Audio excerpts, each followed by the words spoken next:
राधे राधे। जय श्री कृष्णा। मैं नीलम भट्ट। कैसे हैं आप सब? आशा है आप सब कुशल मंगल होंगे। सरल विधि सरल उपाय में आप सबका स्वागत है। बहनों, आज मैं माता संकटा की बहुत ही प्राचीन एवं अच्छी कथा कहने जा रही हूँ। माँ संकटा की कथा सुनने से ही व्यक्ति के संकट और कष्ट दूर हो जाते हैं। बोलो संकटा माता की जय। जो लोग इस कथा को सुन रहे हों, कमेंट बॉक्स में राधे राधे ज़रूर लिखें। तो कथा इस प्रकार है। किसी नगर में एक वृद्ध महिला और उनके बेटा और बहू रहते थे। एक दिन बेटा कमाने परदेश चला गया। कुछ दिनों बाद वृद्ध महिला यानी सास और बहू में झगड़ा होने लगा। प्रतिदिन बहू सास से लड़ने लगी तो वृद्ध महिला ने परेशान होकर घर छोड़ दिया। जाते जाते रास्ते में एक मंदिर पड़ा। उस मंदिर की सीढ़ियों पर बैठकर वह वृद्ध महिला रोने लगी और अपने बेटे को याद करने लगी। तभी एक कन्या उस मंदिर से निकलकर आई और वृद्ध महिला से रोने का कारण पूछने लगी।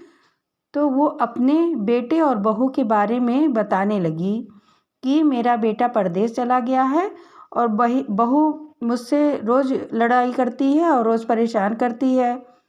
तो फिर उस कन्या ने वृद्ध महिला से बोला कि आप जिस मंदिर की सीढ़ी पर बैठी हैं वो मंदिर देवी संकटा का है।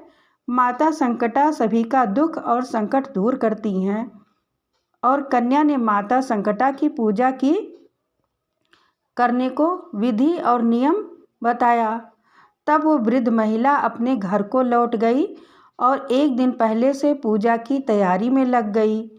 चावल प्रसाद बनाने के लिए धुलकर सुखाने लगी और 7 सुहागिनों को कन्या को प्रातः पूजा में आने के लिए बोल के आई। वो अपनी बहू को भी पूजा में बैठने के लिए कहा, लेकिन बहू ने सास की बात को अनसुनी कर दी। वृद्ध महिला माता संकटा की पूजा का चावल धुल रही थी और उधर उनके बेटे को अपनी माँ और पत्नी की याद आने लगी। दूसरे दिन जब वृद्ध महिला पूजा कर रही थी तभी उनका बेटा माता संकटा की कृपा से आ गया। उनकी बहू, जो कि माता संकटा की पूजा नहीं कर रही थी, अपने पति के आदर सत्कार में लग गई। बेटा सोचने लगा कि इतने दिनों बाद मैं आया हूँ, माँ अभी तक मेरे पास नहीं आई, और वो बहुत दुखी हो गया। पूजा समाप्त कर जब माँ अपने बेटे के पास आई तो बेटे ने देर से आने का कारण पूछा। तब उसकी माँ ने बताया कि बेटा, मैं तुम्हारे वापस आने के लिए माता संकटा की पूजा कर रही थी। बाद में जब बेटे को अपनी पत्नी को माँ के साथ बुरे व्यवहार का पता चला तो बेटा क्रोध में आकर अपनी पत्नी को घर से निकाल दिया। उसकी पत्नी एक जगह बैठकर रो रही थी। उसी समय रास्ते से उसी नगर का राजा घोड़े से अपनी प्रजा के हालचाल लेने जा रहा था। उसे रोते देखकर राजा ने रोने का कारण पूछा तो उसने बता दिया।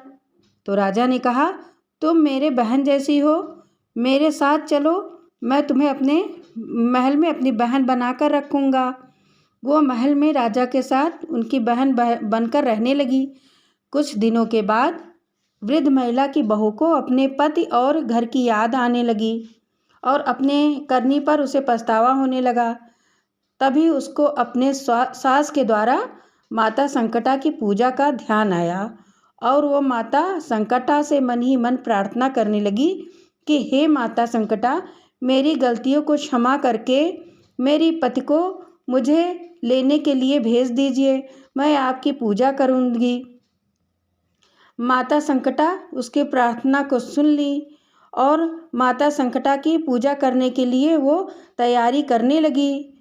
जब माता संकटा की पूजा करने के लिए वो तैयारी करने लगी तो उसके घर में उसके पति को उसकी याद आने लगी और उसके पति ने सोचा कि चलो, मेरी पत्नी अपने करनी का फल भुगत चुकी है और मैं जाकर राजा से बोलकर अपनी पत्नी को अपने घर ले आऊँगा।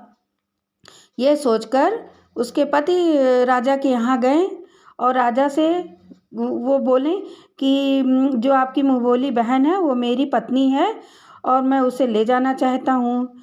यह बात को सुनकर राजा बड़े खुश हुए और उसकी पत्नी भी बहुत खुश हो गई। राजा ने अपनी मुँहबोली बहन को बहुत सारा धन दौलत देकर उसके पति के साथ उसके घर भेज दिया और वो अपने घर गई। और वृद्ध महिला की जो बहू थी वो अपनी सास से क्षमा मांगने लगी और कहा, माँ मैं मुझे शर्म आ रही है, मैंने आपके साथ बुरा बर्ताव किया, लेकिन माता संकटा की कृपा से आज मैं अपने घर आ पाई हूँ और मुझसे बहुत बड़ी गलती हुई, आइंदा अब कभी ऐसा नहीं होगा।